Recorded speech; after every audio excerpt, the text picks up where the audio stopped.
ब्रह्मा जी का सिर कट गया था।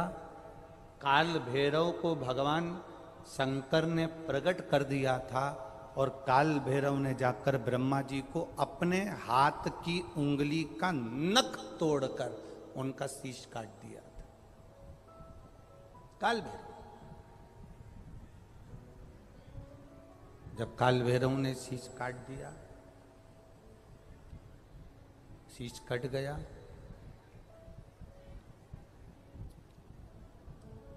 भैरव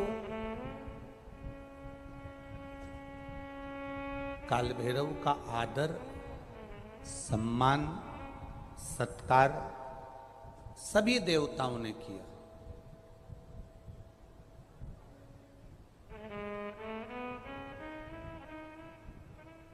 भैरव क्षेत्र का देवता होता है। भैरव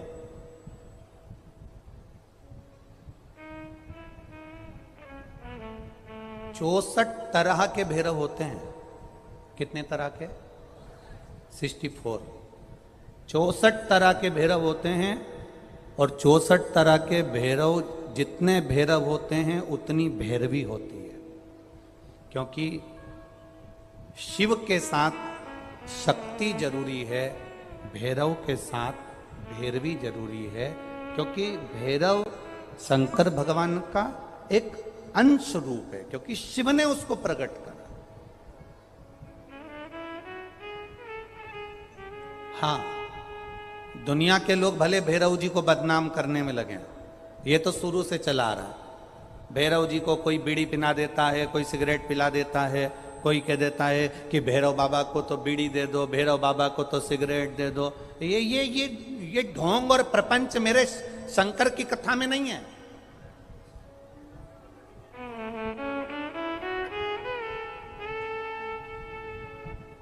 शिव का एक अंश है भैरव।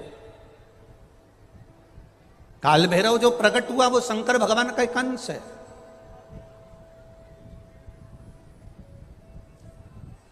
काल भैरव जो प्रकट हुए वो शिव का एक अंश रूप है। और काल भैरव जब प्रकट हुए, सारे देवताओं ने उनका आदर करा, इंद्र ने उनका सम्मान करा, इंद्र उनकी सेवा में लगे, वायु देव, गरुण देव, वरुण देव, जितने भी देवता हैं सब ने उनका आदर करा। अब आदर करते करते करते करते माता लक्ष्मी जी ने भी काल भैरव को निमंत्रण दिया। जरा सुनिएगा, बहुत सुंदर कथा है पुष्कर राज की।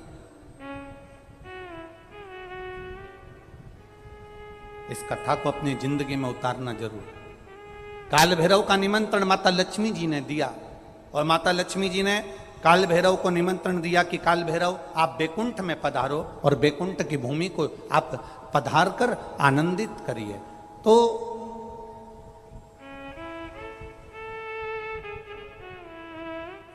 काल भैरव का काम क्या है?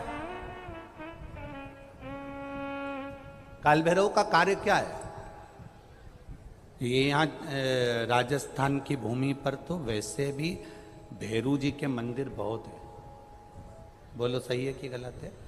और पूरी दुनिया में जितनी भी, पूरी भारत की भूमि पर दुनिया के लोग कहीं पर भी लें, कहीं पर भी रहें, पर भैरू पूजने के लिए हमारे राजस्थान में आते जरूर हैं। भले वो कभी भी आए, पर राजस्थान में आकर भैरू पूज कर जाते ही हैं।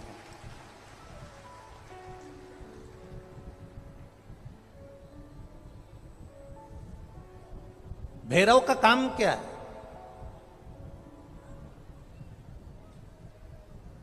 शंकर भगवान ने क्या केवल एक ब्रह्मा जी का सिर काटने के लिए काल भैरव को प्रकट करा? केवल एक कार्य के लिए ब्रह्मा जी ने, भगवान शिव जी ने काल भैरव को प्रकट करा? केवल एक काम के लिए? नहीं। मेरा भोलेनाथ एक कार्य के लिए काल भैरव को कभी प्रकट नहीं कर सकता, क्योंकि मेरे भोलेनाथ ने जब जब जो काम किया है वो संपूर्ण ब्रह्मांड के कल्याण के लिए किया है। इसलिए ब्रह्मा के सिर काटने के लिए, अकेले केवल ब्रह्मा का सिर काटने के लिए भगवान काल भैरव को प्रकट नहीं कर सकते। तब काल भैरव के प्रकट होने का कारण क्या है? भैरव के प्रकट होने का कारण क्या है? भैरू जी के प्रकट होने का कारण क्या है? भैरव प्रकट क्यों हुए हैं? तो शंकर भगवान जब काल भैरव जब नारायण के यहाँ बैकुंठ में गए और भगवान बैकुंठ में जब पहुंचे तो लक्ष्मी जी ने भगवान नारायण से पूछा, प्रभु मेरे मन के संशय को मिटाइए, ये भैरव प्रकट क्यों हुए हैं? केवल ब्रह्मा का सिर काटने के लिए?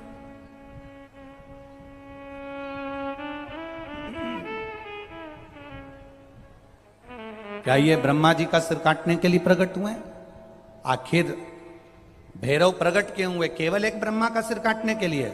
भगवान विष्णु ने कहा नहीं, केवल ब्रह्मा का सिर काटने के लिए काल भैरव नहीं प्रकटे। लक्ष्मी सुनो, आज मैं तुम्हें सुनाता हूं काल भैरव भगवान शंकर ने क्यों प्रकट करा। उसका कारण केवल एक है। जब देवाधिदेव महादेव अपने नेत्र बंद कर कर बैठ जाते हैं और समाधि में लीन हो जाते हैं, साधना में लीन हो जाते हैं, तब काल भैरव का दायित्व बढ़ जाता है। भैरव का दायित्व बढ़ जाता है। और भैरव का क्या दायित्व बढ़ता है?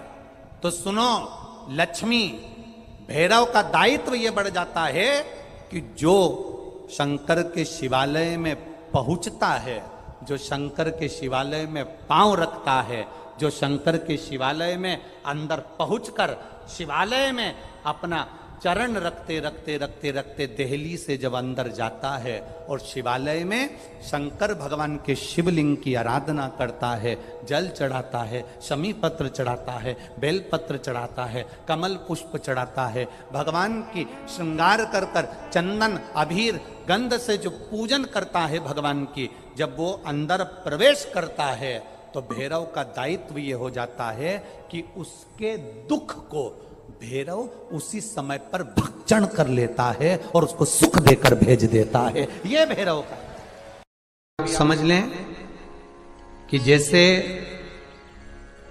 अष्टमी तिथि या नौमी तिथि किसी भी महीने की, चाहे शुक्ल पक्ष की हो चाहे कृष्ण पक्ष की हो, अष्टमी और नौमी तिथि ये दो तिथियां ऐसी हैं, मान लो तुम्हारा पैसा तुमने किसी को दिया 5 लाख 4 लाख 3 लाख 10 लाख 8 लाख 2 लाख 50,000 25,000 20,000 40,000 और वो पैसा नहीं दे रहा आपको, आप हार गए कह के कर, फोन लगा लगा कर, भैया दे दे रे, परेशानी है, दे दे रे भैया, हम तो परेशान हो गए, और हार गए, नहीं मिल रहा, बहुत परेशान। तो महाराज किसी भी अष्टमी या नौमी तिथि के दिन आप मां जगतजननी जगदम्बा का शिव के साथ में शिव शक्ति का स्मरण कर कर देवी के नाम की 9 आहुतियां सूखे बीले की, मतलब बीला जो सूख चुका है, फल जो सूख चुका है, उसकी 9 आहुतियां अग्नि में शंकर और सती के नाम से, शंकर और शिव के नाम से समर्पित करें। और आखिरी आहुति जो समर्पित करें उसमें थोड़ा सा भाग तिल का, और तिल भी काली नहीं चढ़ती उसमें, श्वेत तिल का भाग उसके साथ लगाकर समर्पित करें और जिससे धन लेना है उसका नाम लेकर वो समर्पित करें महाराज, उसको सुध आएगी और वो पैसा किसी भी हाल में आपके हाथ में थमाकर जाएगा ही।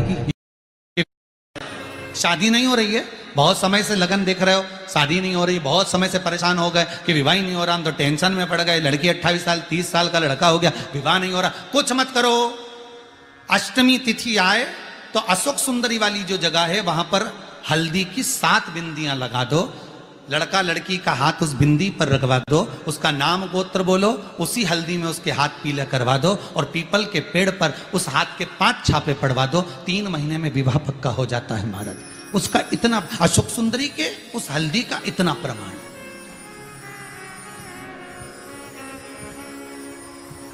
3 माह के अंतर्गत विवाह नक्की होगा।